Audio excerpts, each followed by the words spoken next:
Prabhas decision కరెక్టే. కృష్ణవంశీ అంటేనే లో అని ఒక యాంగిల్ ని ఇంట్రడ్యూస్ చేస్తాడు ఆడియన్స్ కు. అవును. దానికోసం ప్రభాస్ సెలెక్ట్ చేసుకున్నాడు. ప్రభాస్ లుక్స్ వైజ్ అయితే చాలా బాగున్నాడు. ఆ సైడ్ లాక్స్ ఇదంతా బాగా నీట్ గా డిజైన్ చేసుకున్నారు. టైటిల్ దగ్గరకు వస్తే మనకు ఆ చక్రం టైటిల్ లో స్వస్తిక్ కనపడుతుంది చూడండి.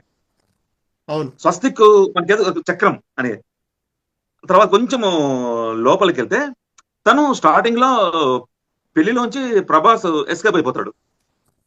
తర్వాత ప్రభాస్ మధ్య యాక్షన్ సీన్స్ చూపించేసి ప్రభాస్ అనుకోకుండా ఆహార కాలంలోకి ఎంటర్ అవుతాడు. అది ఎందుకు ఎంటర్ అవ్వాల్సి వస్తుంది? తన ఆటో ఎక్కేటప్పుడు ఎదురుగా చిన్న బోర్డు ఉంటుంది. ఆ బోర్డు చూసి అనుకోకుండా ఎంటర్ అయిపోయి అక్కడ పద్మనాభం గారు ఉంటారు. మీ దగ్గర యాక్టింగ్ నేర్చుకోవాలని వచ్చాను అని చెప్తాడు.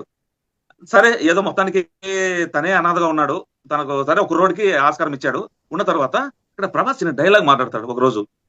సరే బాబు నేను నిద్రపోతున్నాను అని పద్మనాభం గారు పడుకుంటే, నాకు నిద్రపోయేంత టైం లేదు, నాకు చాలా ఉంది అని ప్రభాస్ చిన్న ఎక్స్ప్రెషన్ ఇస్తాడు.